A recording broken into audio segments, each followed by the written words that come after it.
Thank you, Jesus. So, we thank God for all that He has done. Kada adlaw may ginaobra ang Diyos sa atong kabuhi, and it's just right to give Him praise. Fresh praises every day and fresh praises every Sunday. So, hasta mintras hindi kita magkataka or magsawa, magpasalamat sa iya. Kaya kada adlaw gapangabuhi kita sa iya nga grasya, sa iya nga mercy. So, we thank the Lord sa pagdala sa atong subong adlaw, and you may take your seats. So, thank you, Jesus, sa paglikaw sang bagyo. Kaya pa nakabasa ko, ginamonitor ko pala ang Pag-asa. Kagaga pa, naglikaw ko no, si bagyong, Wilma.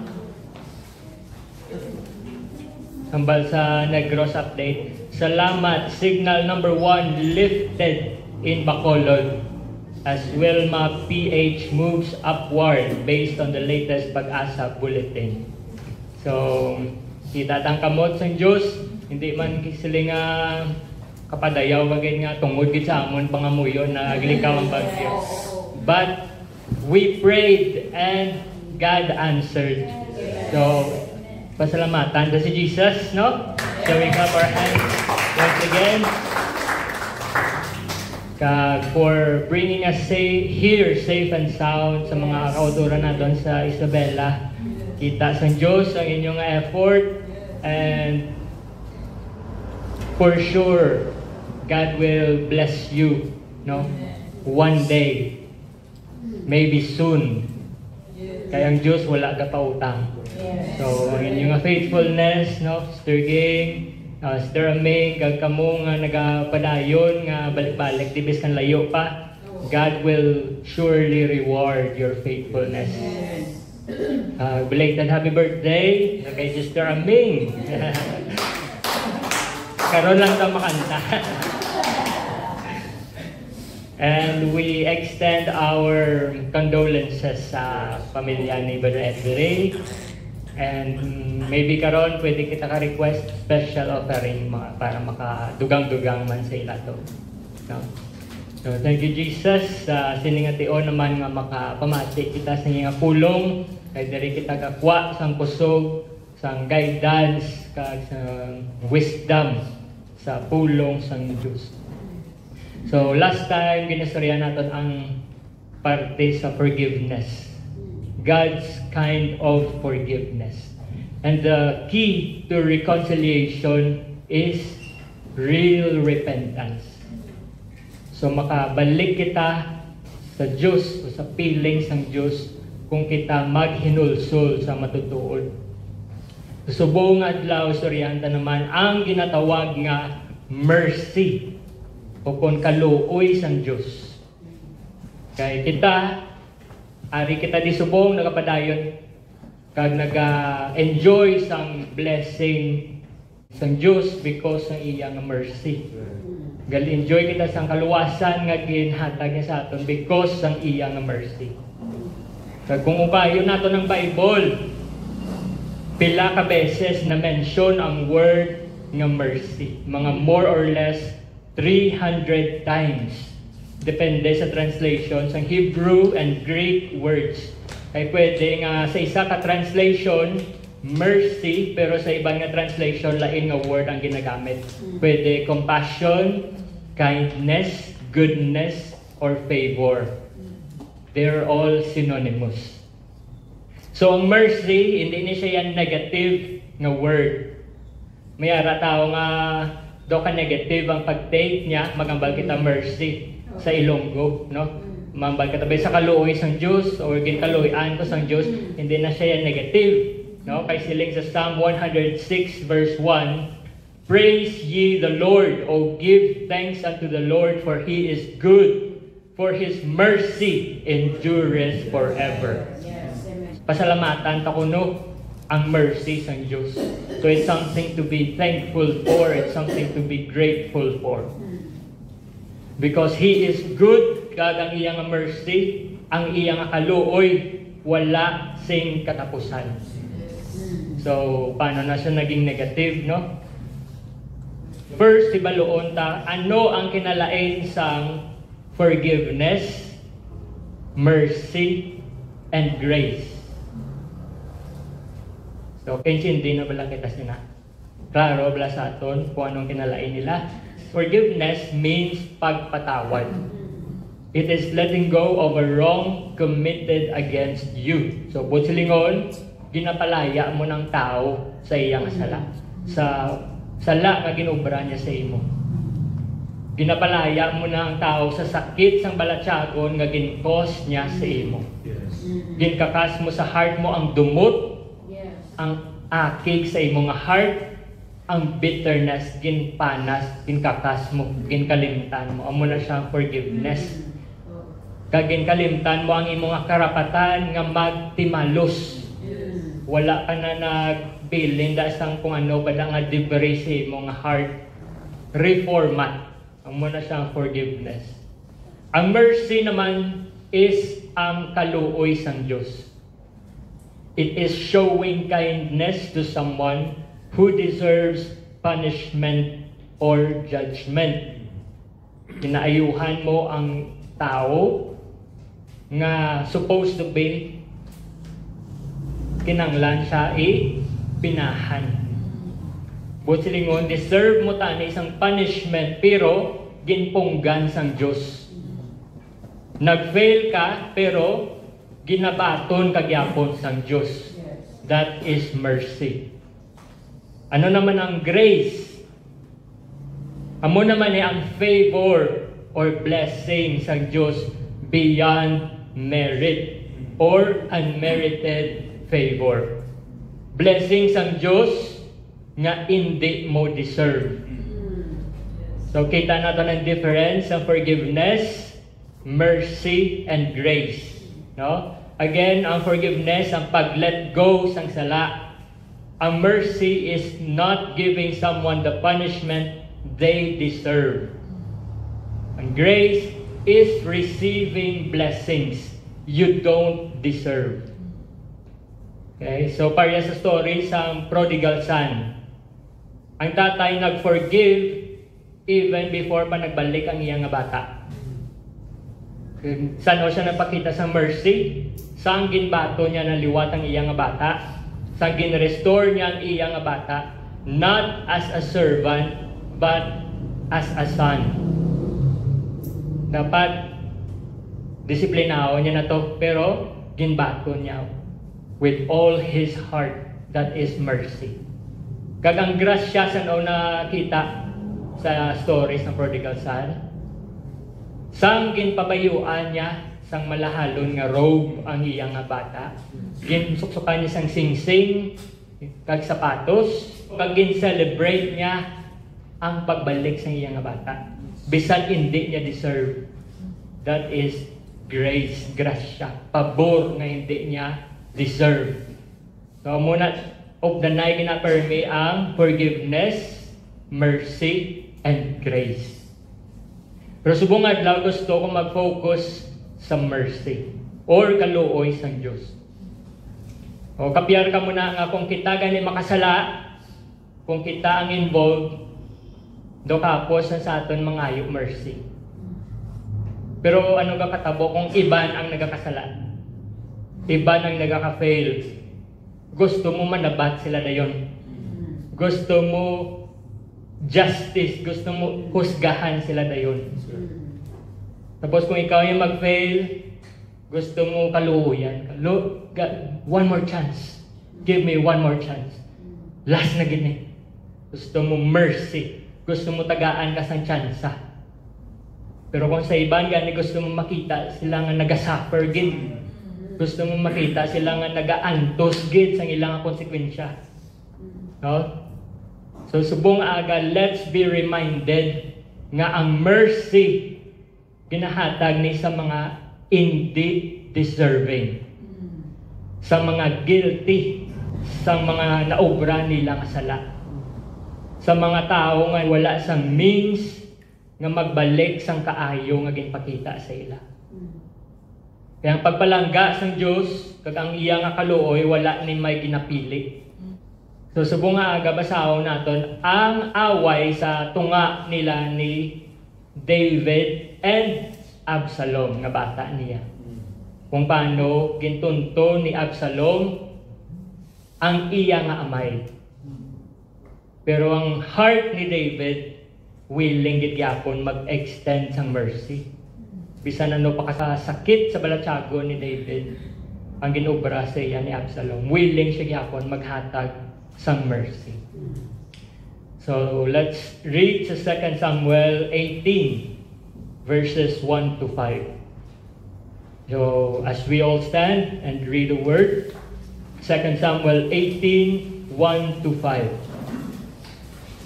And David numbered the people that were with him, and set captains of thousands and captains of hundreds over them. And David sent forth a third part of the people under the hand of Joab, and a third part under the hand of Abishai, the son of Zeruiah, Joab's brother, and a third part under the hand of Ittai, the Gittite. And the king said unto the people, I will surely go forth with you, myself also. But the people answered, Thou shalt not go forth, for if we flee away, they will not care for us, neither if half of us die, will they care for us. But now thou art worth 10,000 of us. Therefore now it is better that thou succour us out of the city. And the king said unto them, What seemeth you best, I will do. And the king stood by the gate side, and all the people came out by hundreds and by thousands. And the king commanded Joab and Abishai and Ittai, saying, Deal gently for my sake with a young man, even with Absalom. And all the people heard the king gave all the captains charge concerning Absalom. So let's all pray. Lord Jesus, thank you Lord sa sining adlaw, sa pagtipon sa amon sa sining lugar, sa chance nga makapamatiliwat sa inyong pulong. Lord, we thank you for your word na always kid naga-equip sa amon, always naga-guide, nagahatag sa amon nga kusog sa pagpangabuhi sa amon nga matag adlaw. We pray Lord that you anoint your word today and touch everyone Lord through your message. And kabay pa Lord nga ini magdala sa pagbag-o sa amon kabuhi kadaysa. And bless everyone Lord nga makabati sa sining nga pulong. Pagkabay pa ang imo nga mercy, ug ang imo nga gugma padayon nga makita sa kabuhi sa kadaysa Jesus. This we pray in your mighty name Jesus. We say amen. Amen. So you may take your seats. Thank you Jesus. Our message today is His mercy endures forever. Or His mercy endureth forever. So ang mercy or ang kaloy sang Diyos wala katapusan. So antes kita makaintindi sa ginatawag nga mercy, kinahanglan taan ay makita or mabatyagan ang sakit sa sining story. So si Absalom, isa ni kabata ni King David sa iyang asawa nga si Maaka. Kabata ni Talmai nga hari sang Geshur. So buot silingon si Absalom may royal lineage. Nagdako siya nga manggaranon. Kag may itsura si Absalom. Kung babasa natin sa 2 Samuel 14:25,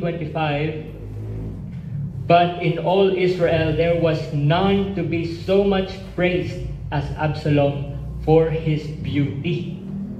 Wala sang may makatupong sa kagwapuhon ni Absalom sa ila lugar sa bilong ng Israel. From the sole of his foot even to the crown of his head, there was no blemish in him.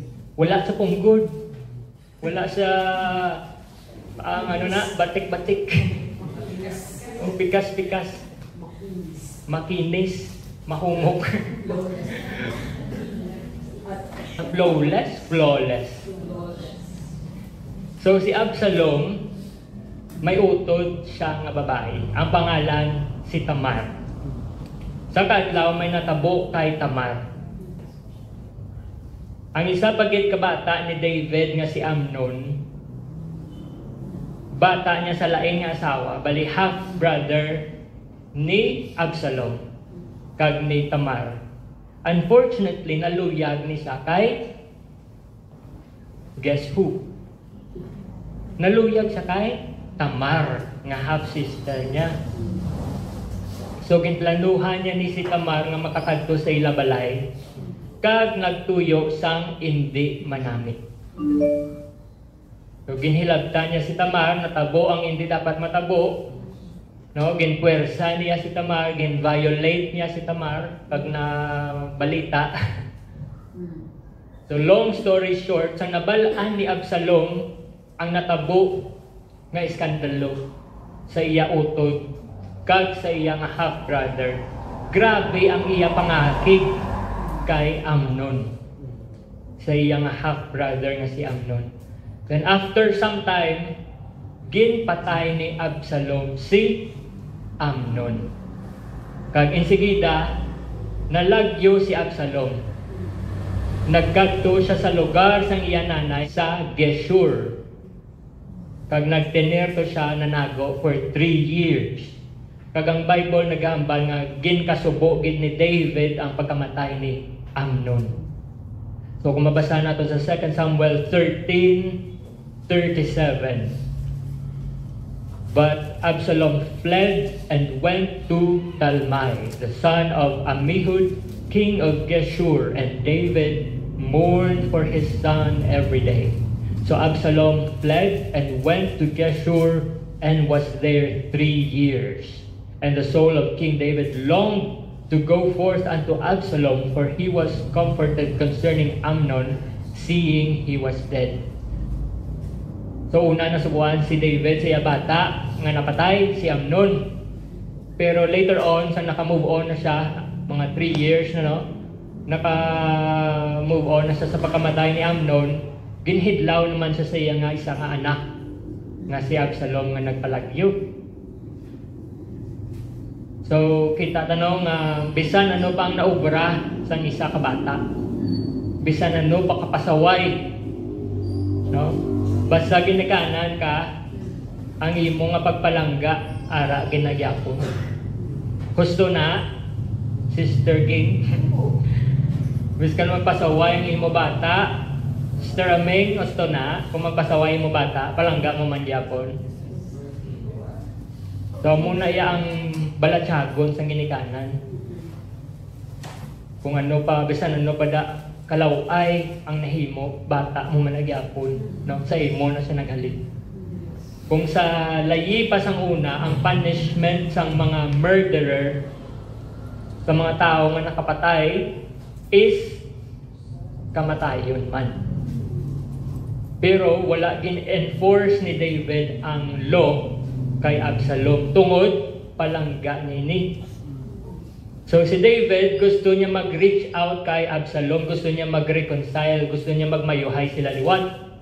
And sa bulig sang iyang commander-in-chief nga si Joab, nakabalik si Absalom sa Jerusalem. Pero hindi pa full restoration ang ginhatag niya kay Absalom. So 2 Samuel 14:24, and the king said, "Let him turn to his own house, and let him not see my face."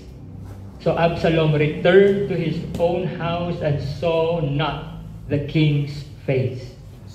So nakabalik liwat si Absalom, pero hindi pa siya gusto makita ni David. Kag naglabay ang 2 years nga wala sila gaistoryahanay, wala sila kakitaay. Kagkalain sang effect si kay Absalom.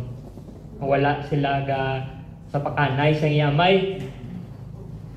Bisa nakabalik na siya sa Jerusalem, pero feeling niya hindi pa gid siya gyapon fully restored. Kag nangita si Absalom paagi nga makaistorya sa commander-in-chief ni David nga si Joab. Kag nagistorya siya kay Joab, siling niya, 2 years na ko di, pero wala pa ko gyapon kakita sang tsura sang amay ko. Nga agin pa puli, nyo pa ko di kung amo man lang ni, hindi kami magmayuhay, hindi kami mag-reconcile. Ang bala kung guilty man gid ko, ang bala ang amay ko patsyon niya ko. So kita ta ang inablang maghatag kita partial nga forgiveness, mas sakit kaysa wala ka nag-forgive. Kung nagpatawad ka pero half lang bala, mas sakit pa na siya. Inabalang lapitay lang kamo, tuparay lang kamo, pero wala kamo kasapakanay. Ka-experience ka mo na. Nga upuray lang kamo sa isa ka lugar, pero wala kamo kasapakanay, mas budlay, mas sakit. Kay kita mo gid nga, hindi pagid kamo yung mayuhay. Kag maybe diri ni nagsugod ang bitterness ni Absalom sa iyang amay nga si David. Kag ini nga bitterness nag-develop into resentment or lain buot. Kag ang lain buot nag-transform later on into rebellion. So makita ta na karon sa dlagan sa atong istorya. So muto si Absalom hindi kaulat nga mag-reconcile sa iya nga amay. Gusto niya git makipagkita kay David. So si Joab nagadto kay David kag ginsugid niya ang tanan nga hibubun-o ni Absalom. So ginpatawag ni David si Absalom, and finally nagkitaay sila ni David kag nagluhod si Absalom pagkakitaay nila. Ginpaton sa liwat ni David, ginhakos kag ginhalukan sa ni David as a sign nga ginpatawad na siya sang iyang sala. Kag ginbaton na gid siya fully. Kag sang na-restored na siya, diri na nagsugod ang iya nga pagka Absalom. Kabalotan na basta Absalom ka negative, no? So sang fully restored na si Absalom, nga ginkalimtan na tong sala niya sa past, diri na nagsugod ang iya nga pagka-Absalom. Kung may mga tao gani nga magreklamo, makadto sa Jerusalem, no, para mangayo bulig sa hari, mangayo advice, ginabanggaan niya sa bangga, kag siya mismo ang nagaistorya. Siya ang nagapamati sa mga problema sa mga tao. Kag ang ginabalaptan niyang istorya nga hindi sila matatapan sang hari. Tapos kung siya kuno ang hari, matagaan niya gid kuno hustisya ang mga tao nga nagapangayo sa bulig. Ga politiko bala, no? Nga nagapangayo puto, nagapangaluyag sa mga tao para sa maabot nga eleksyon. Siya ang madaog nga hari. So amat-amat nakuha gid ni Absalom ang balatsagon sa mga tao sa Israel. Kaya ang mga tao, wala man sila naminsar, satol ang move ni Absalom. Ang mga tao karon mas boto na kay Absalom kaysa kay David. Then one day, nag-organize si Absalom sa rebellion or kudita.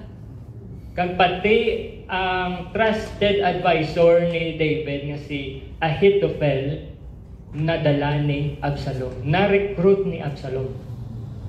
So sang nabalaan ni David ang rebellion, nalagyo siya upod sa iyang mga loyal followers. So samtang saka sila sa Mount Olives, kaya siyempre kuhaan na sila lugar sa Israel, no? Wala na sila balay, kuhaan na sila nakaroon ng nagapalagyo kay Absalom. So nagasaka sila sa Mount Olives, grabe kunong ilang hilipion. Ara sa 2 Samuel 15 verse 30. And David went up by the ascent of Mount Olivet and wept as he went up, and had his head covered, and he went barefoot, and all the people that was with him covered every man his head and they went up weeping as they went. So imagine no nato ng sakit sang ilang nga balatsagon. Lain may ang sakit nga mabatsagan tahalin sa kaaway tagid no. Pero ang sakit nga magalin sa imong own blood, sa imong nga dugo, kung imo mismo pamilya mag-betray sa imo, grabe ka sakit. Imo mismo bata, no? Ang sakit hindi mo ma-explain. Amo na nga sa mabasahan na nga naghibi sila.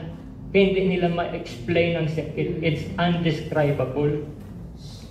So samtang nagahari si Absalom sa Israel, wala siya kabalo nga may mata gyapon si David dito sa Jerusalem. Si Hushai, the Archite, ang loyal friend ni David. So may spy man dito si David gyapon, may mata pa siya gyapon sa Jerusalem. So isa kadlaw gin-advisean ni Ahithophel ang ex nga advisor ni David, siya nakaroon ng advisor ni Absalom. Gin-advisean niya si Absalom nga atakihon si David kag patyon para ma-secure na gid ang iyang pagkahari. Kay samtang buhi pa si David, hindi pa gid na legit ang iyang pagkahari.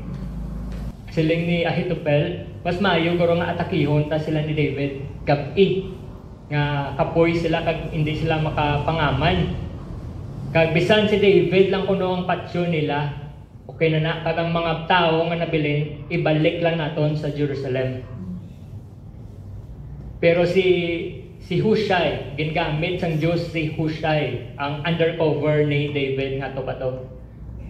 Kag nag-advise man siya karon kay Absalom, siling niya, ang advice ni Ahithophel hindi ko na kumbinsido, to kadelikado sa to. No, kaya mga tao kung ni David mas eksperyensyado, no, kag mas baskog ang army ni David. Kag ang iyang advice mas maayo nga makapreparar kita anay dako nga army para siguraduhay antes mag-atake. Pero siyempre ginambalan to ni Hushai, no, para ma-delay ang ilang pag-atake kag para ma-abisuhan danay si David. So grabe ang pagka-Absalom ni Absalom, no? After siya ginpatawad ni David sa iyang sala nga dapat deserve niya i-punish nga patyon man siya because he committed murder. Ginpatawad siya. Amo ni karon ang baylo niya. Amo na karon ang ginaubra niya, no? Ginapangita niya tatay para patyon. So may imagine natin kung ano kalain ang batasan ni Absalom. So may mga tao galing amo na, no? Nga daw hindi mo maintindihan, hindi masulod sa pensar mo, nga mahimo na sa isa ka tao. Kag subong asa subong, no, makita ta sa mga news nga may amo ginaya nga imo mismo dugo ma-kontra sa imo.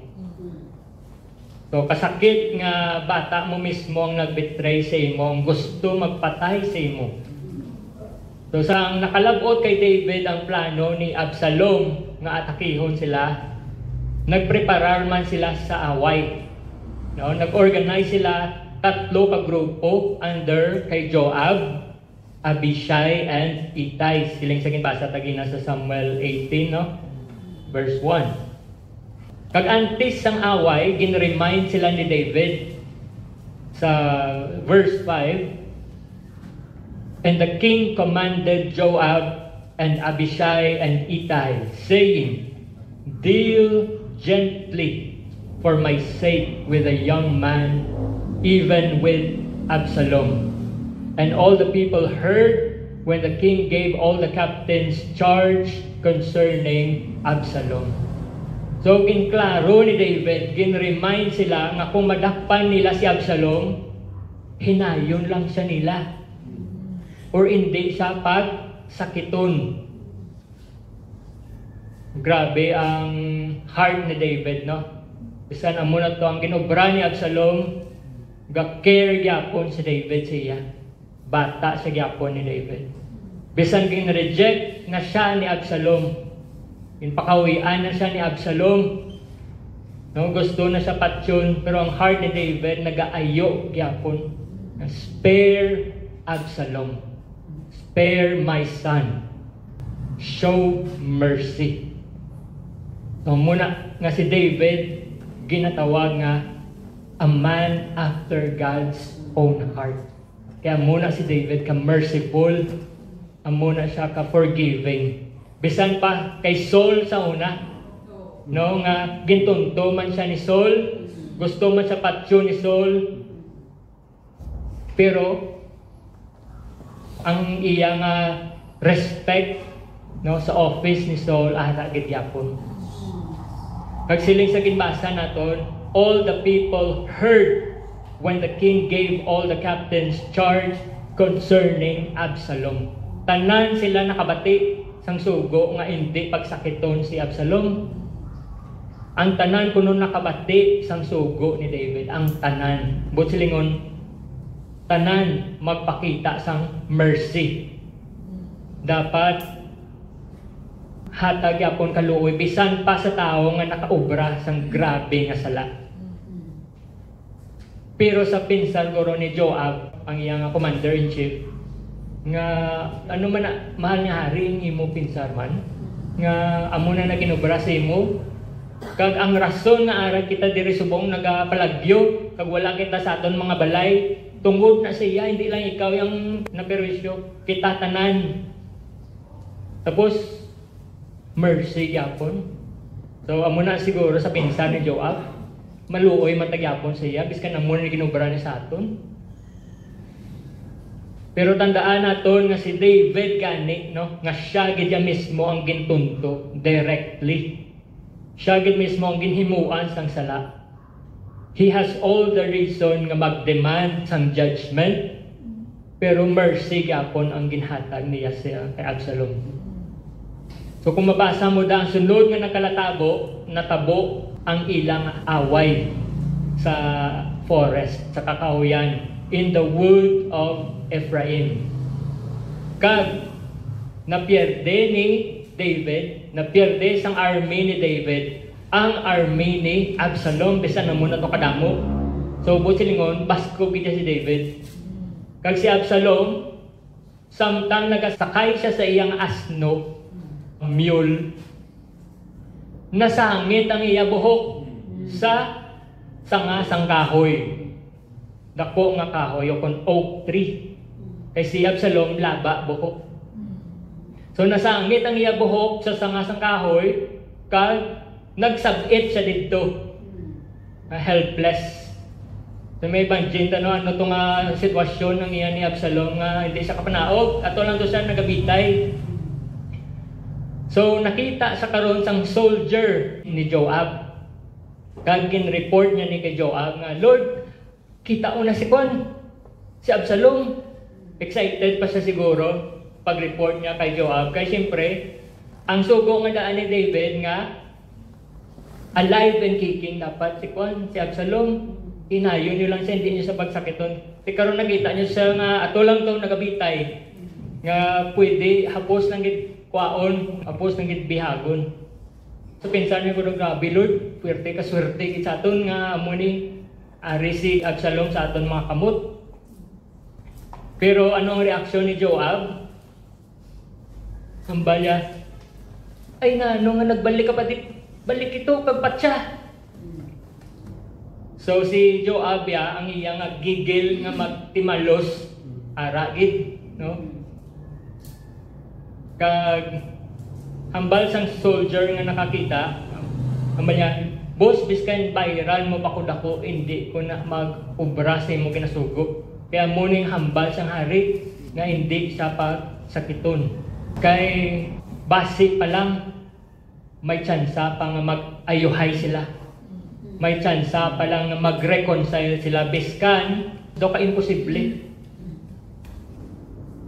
Pero ano ginubra ni Joab? Nagkuha sa sang 3 kasibat kag gintusok niya sa dughan ni Absalom. Kag dito nagtapos ang kabuhi ni Absalom. So sang nagbalaan ni David nga napatay ang iyang nga bata nga si Absalom, grabe ang iyang nga pilibion. So 2 Samuel 18:33. And the king was much moved and went up to the chamber over the gate and wept as he went. Thus he said, O my son Absalom, my son Absalom, would God I had died for thee, O Absalom, my son, my son.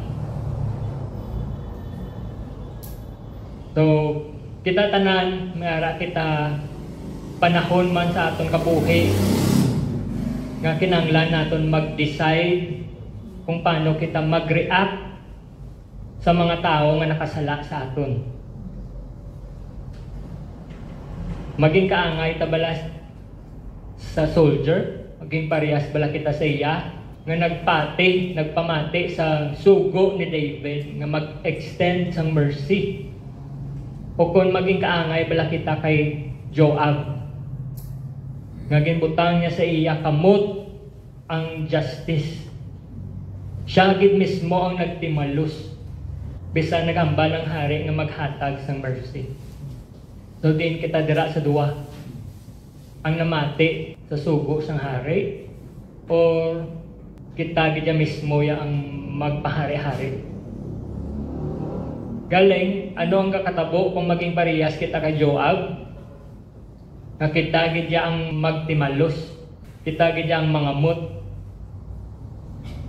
Gindula nato ng tsansa nga basi pa lang mag-ayuhay sila nga magamay. Basi pa lang mag-reconcile si Absalom kag si David. Bisan daw ka imposible, pero hindi ta na mabalaan kung posible kay gintapos ta na ang kabuhi ni Absalom. So subong aga ang pulong sa Dios nag-remind sa aton sang mercy. Pero tandaan naton nga ang mercy, no? Hindi mo silingon nga mercy magpamukmok na lang kita or magpatutok bisan ginatunto ka na, bisan gina-atake ka na sa kontra, bisan daw mapatay ka na spiritually, mapatuto ka na lang. Gusto bala na? Like David, ano ginobra niya? Sang ginatake sila ni Absalom, nagpreparar sila sa away. This is a fight na kinanglan naton alat bangon. Sang ginatake na sila ni Absalom, damo-damo sang casualties, damo-damo ng kalamatay, especially sa army ni Absalom. So ang pamangkot, hasta saan o bala kita dapat makipag-away. While lang tayo si David, yung nga, sige mercy lang Lord, biskan ginatake na sila, kaluoy. So hasta saan o kita dapat makipag-away. Kag saan o kita maghatag sang mercy. Just to the extent of protecting ourselves. Para hindi kita mapatay, no? Para hindi kita maguba. Kwata to? Saan kita dapat makipag-away? Just to the extent of protecting ourselves. Kag same man sa ginobra ni David sang tuyo sa patio ni Saul, nagano si David, nagpalagyo man siya sa mga kuweba, sa mga deserto, no? Nagpalagyo si David sang gina-atake siya ni Saul para patyon to protect himself. Wala to siya nagstay kag nagpapatay na lang kay Saul. Nagpalagyo si David to protect himself. Kag ma-preserve ang plano sang Diyos. So I hope naintindihan ta na nga kung may away gani, by all means, we have to stand our ground. We have to defend ourselves. We have to protect ourselves. Pero sila nga handumon tagid nga patumbahon tagid ang kontra, no? Handumon tagid nga mag-suffer gid ang kontra sa aton nga mga kamot, nga maayawan gid siya sa mga ginuobra niya sa aton sa una, no? That's not our business. Kasi sila sa Ginoo sa Romans 12:19, "Dearly beloved, avenge not yourselves, but rather give place unto wrath, for it is written, vengeance is mine, I will repay, saith the Lord." So kung i-relate nato ng story ni David and Absalom sa aton kabuhi, makita ta nga kita gali si Absalom. Kita gali ang nagarebelde sa una sa Diyos. Kita ang nagapasaway sa Diyos. Kita ang nagadisobey sa Diyos. Nagapakasala, no? Kita ang nagtalang. And yet ang balatyagon sa Diyos sa aton pareha sa balatyagon ni David sa iya nga bata. Kag actually mas sobra pa siya kay David. Kay kung sa tutuod lang, no, kita deserve naton pinahan. Deserve naton disiplinahon. Pero ang Diyos nagaambal, deal gently with them. Bisan pa nakasala ka, bisan pa nag-fail ka, the Lord is merciful and gracious, slow to anger, and plenteous in mercy. Wala kita ginpalangga sa Diyos, no? Tungod deserve naton palanggaon. Ginpalangga niya kita because He is a merciful God. And like David, ang Diyos nagahibi man sa aton. Ginahibian kita sa Diyos, ginatawag kita sa Diyos nga magpalapit sa iya, magdangop sa iya, mag-depend sa iya. Gusto niya magmayo ang atong relasyon sa iya. Pero unlike David, ang Diyos niya gani nagpakamatay sa aton. Siling niya sa 2 Samuel 18:33, "Oh my son Absalom, my son Absalom, would God I had died for thee. Oh Absalom, my son, my son." In other words, isambal ni David, tani ako na lang ang napatay instead sa imo. Amo na ang balatyagon sa isa kamay sa yanak. No, biskan ano pa nakalain. Mas akuon mo nga ikaw na lang masakitan. Pero ang Diyos, wala lang siya nag-wish nga tani ako na lang mapatay para sa aton. Nagpakamatay ang Diyos para sa aton. Siya gid ang nagpakamatay, nagtubo sa aton, nakita ko tani mismo ilansang sa krus. Pero ang Diyos, si Jesus, ginako niya ang aton nga mga sala. Siya ang nagpakasakit, siya ang nagsakripisyo, siya ang nag-antos sa aton nga sala sa krus. That is mercy. That is grace. And that is love. And His mercy endures forever. Will you say, praise the Lord? His mercy endures forever. Nga ang mercy sang Diyos nga wala sang katapusan. Nga biskan magpasaway kada ang niya, ang mercy sang Diyos unlimited. Kay ang Diyos nakaintindi sa aton. Siling sa Psalm 103 verse 14, "For He knoweth our frame, He remembereth that we are dust." Kabalo ang Diyos kung diin kita naghalin. What we are made of. Halin kita sa yapo. Kabalo sa nga kita mga mahina, kita nga mga nilalang. So kabay pa nga makita naton kung ano kadako ang mercy sang Diyos para sa aton. Nga kung biskan ano kita ka ka makasasala, biskan kapila kita mag-fail, basta magbangon kita liwat, magbalik kita sa husto nga dalan. Ang mercy sa Diyos always available. Isa ka Hebrew word for mercy is rahamim. Rahamim. Kag ini nga word is a plural word, plural in form. Kutsilingon, not mercy, but mercies. Butsilingon, abundant.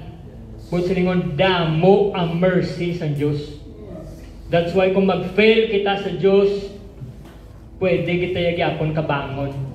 Pwede kita yagyapon kabalik. May balikan kita ya nga Diyos nga ready magbaton sa aton. Kaya ang mercy sa Diyos wala sang katapusan. Pwede kita i-restore sa Diyos.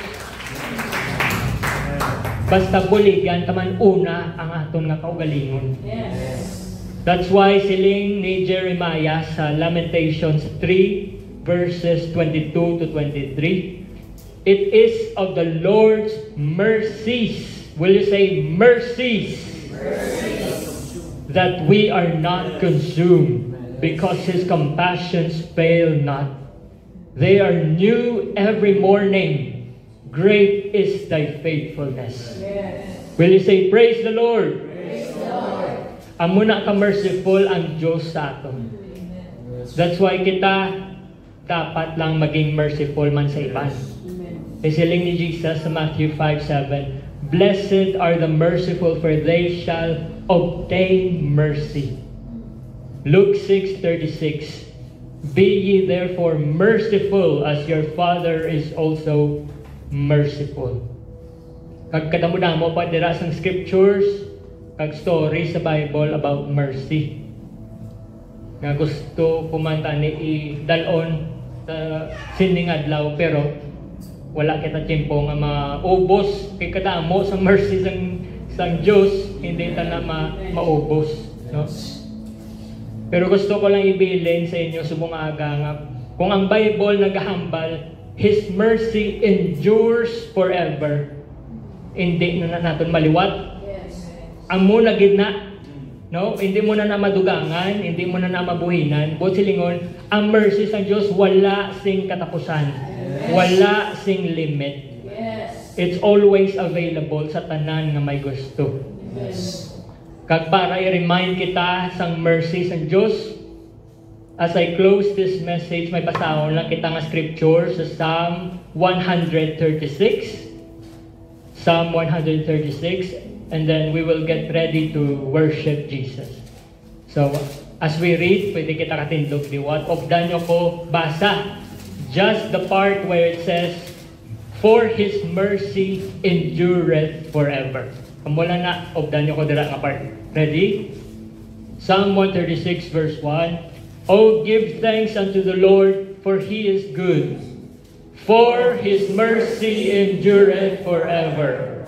Oh, give thanks unto the God of gods, for His mercy endureth forever. Oh, give thanks to the Lord of lords, for His mercy endureth forever. To Him who alone doeth great wonders, for His mercy endureth forever. To Him that by wisdom made the heavens, for His mercy endureth forever. To Him that stretched out the earth above the waters, for His mercy endureth forever. To Him that made great lights, for His mercy endureth forever. The sun to rule by day, for His mercy endureth forever. The moon and stars to rule by night, for His mercy endureth forever. To Him that smote Egypt in their firstborn, for His mercy endureth forever. And brought out Israel from among them, for His mercy endureth forever. With a strong hand and with a stretched out arm, for His mercy endureth forever. To Him which divided the Red Sea into parts, for His mercy endureth forever. And made Israel to pass through the midst of it, for his mercy endureth forever. But overthrew Pharaoh and his host in the Red Sea, for his mercy endureth forever. To him which led his people through the wilderness, for his mercy endureth forever. To him which smote great kings, for his mercy endureth forever. And slew famous kings, for his mercy endureth forever. Sihon, king of the Amorites, for his mercy endureth forever. The Og, the king of Bashan, for his mercy endureth forever. And gave their land for an heritage, for his mercy endureth forever. Even an heritage unto Israel his servant, for his mercy endureth forever. Who remembered us in our low estate, for his mercy endureth forever. And hath redeemed us from our enemies, for his mercy endureth forever. Who giveth food to all flesh, for his mercy endureth forever. Oh, give thanks unto the God of heaven, for his mercy endureth forever. Amen. Will you say thank you, Jesus? Thank you, Jesus. May God bless everyone. Thank you.